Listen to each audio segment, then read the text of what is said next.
Education is a pathway for all of us to productive lives as citizens and as members of the economy.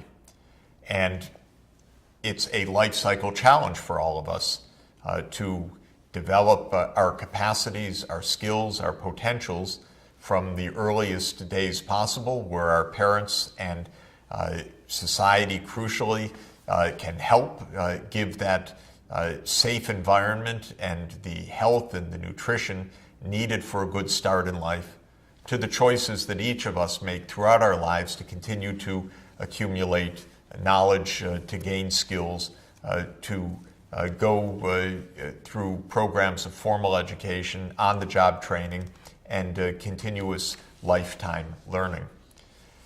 We've seen that while education is a pathway, it can also be a filter, and a rather painful one.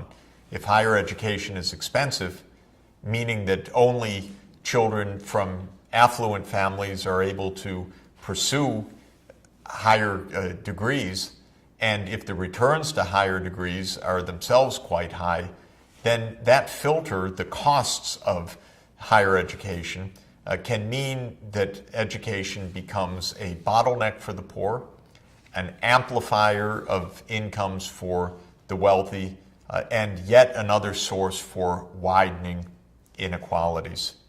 This, unfortunately, is the situation in the United States today, which once was seen and felt by itself to be the great land of opportunity, the land of the highest possible social mobility, the place where Americans compared themselves with what was taken to be the stodgy, class-based, hierarchical, aristocratic societies of Europe. The U.S., in its mythos, views itself as the land of opportunity. But because of the great inequalities now of returns to education, the widening inequalities that our political system has produced, the high costs of education, the mountains of student debt for young people, especially from working class and poor families, we now face a low level of social mobility in the United States compared to many, many other high-income countries. In general, there is a relationship that is a rather stunning one and a rather sobering one for countries of high inequality like the United States.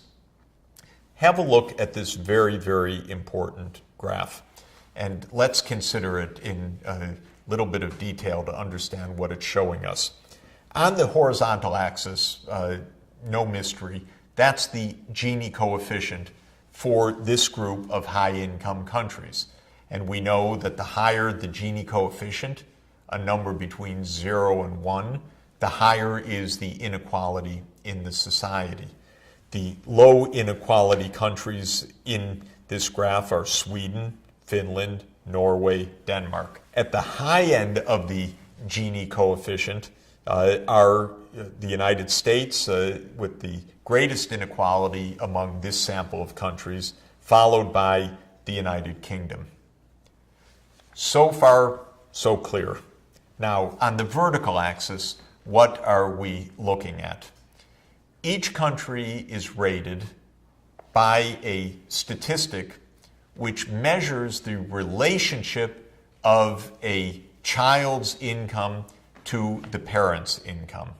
So this is looking at how closely a parental income translates into the income of the child. So it's a measure of intergenerational income mobility. If the correlation is quite high at the high end of the vertical axis, that means that parental income and children's income are highly related. Have a poor parent, you end up poor. Have a wealthy parent, you end up having a high income. If the correlation is low, on the low side of this vertical axis, that means that no matter what the parental income, the children's income is fairly much independent of what kind of household background they come from. And lo and behold, looking at the vertical axis, those countries that have a low correlation of child and parental income are the Nordic countries, Finland, Norway, Denmark. And which countries have the highest correlation of parental and children's income? Well, the same ones we just looked at, the United States, the United Kingdom. Add Italy to this mix.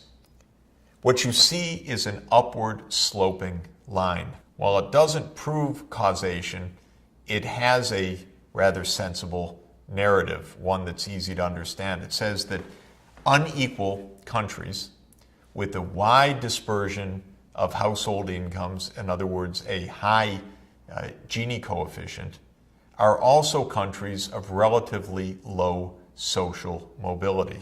If there are big gaps between rich and poor, then the process of education, the levels of educational attainment, the ability to get to good jobs is also highly filtered.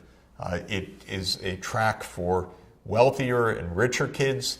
It's not a pathway that holds much promise for the poorer kids. The United States and the UK are examples of two rather unequal societies with rather low social mobility. And the three Nordic countries in the lower left-hand side of this chart, Finland, Norway, Denmark, and one would add in Sweden close by as a fourth part of the Nordic representation on this chart, are cases where the income inequality is quite small, and in addition, the correlation of parental and children's income is also characteristically small. In those rather equal societies where government spends massively to provide for preschool, to provide for early childhood development, to provide for university education on the public tab, the social mobility is quite high. The child's background just doesn't count for all that much because there is such a high degree of mobility and such support from government. A similar kind of relationship is found in the upward sloping graph that you're looking at. This also puts the Gini coefficient on the horizontal axis just the same way. The vertical axis is a different kind of wage persistence. It's looking at the gap of earnings of young people depending on the education level of parents. High up on the axis are places of big inequality of income depending on the father's education level. Places lower down are places where there's a small gap of children's income depending on the father's education level. The message is just the same as in the preceding chart. Places with high income inequality are places where there's a high correlation across generations, which we can interpret as places of low social mobility. And the lesson here is rather striking and rather important. We're finding essentially that unequal societies are societies that replicate that inequality across generations. They are societies that become societies of low social mobility. And by many ethical systems, societies that are rather unfair because the future prospects of a child are not that child's own determination. They depend more on to whom the child is born than on what the child is able to accomplish on their own. And for myself, as a U.S. citizen, a country that has prided itself on high social mobility, these kinds of findings are quite stunning. One more look at this evidence to finalize the point.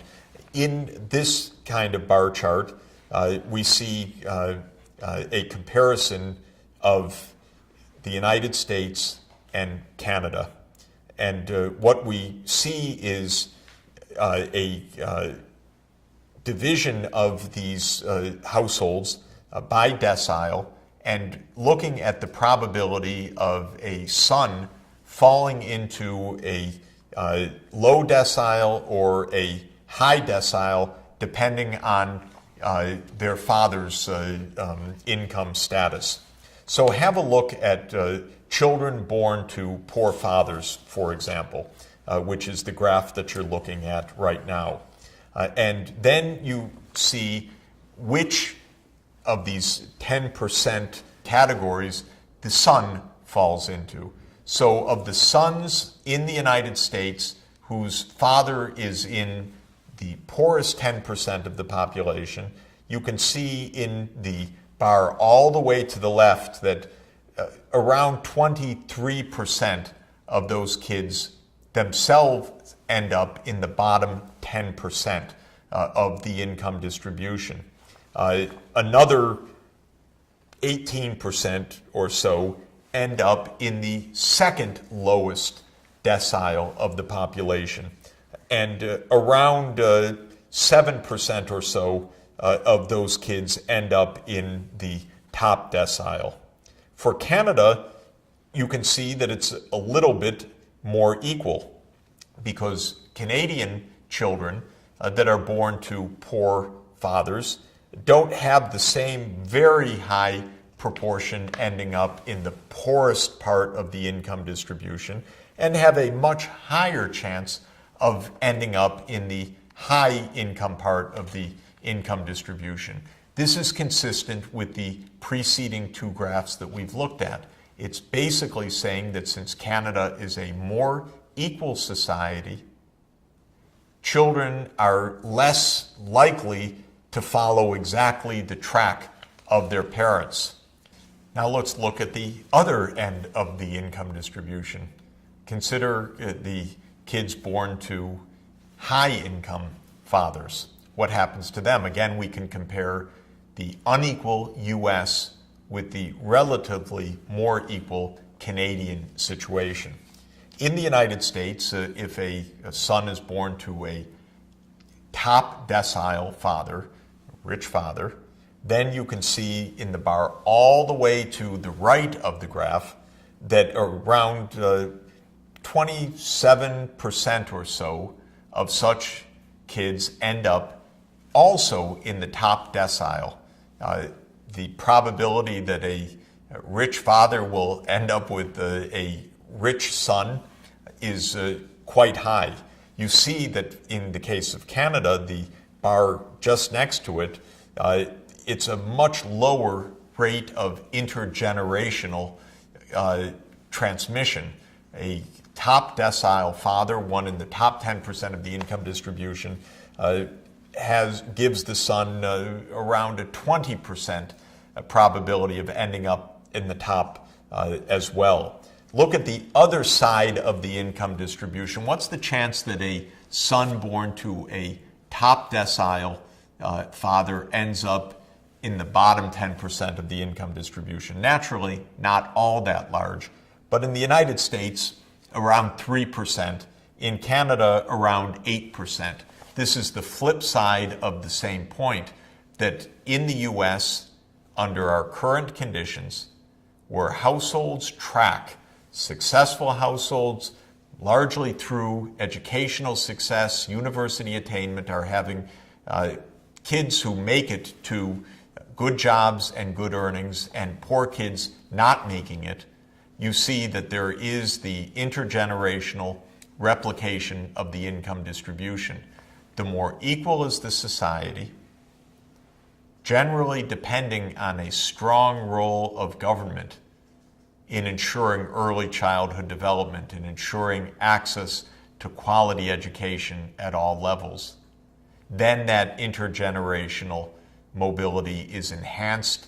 The intergenerational correlation within the household is greatly diminished. And for most of us, the meaning of that is that poor kids have a chance in places where inequality is reduced and where the government is playing that role of ensuring that every child has the chance of meeting his or her potential.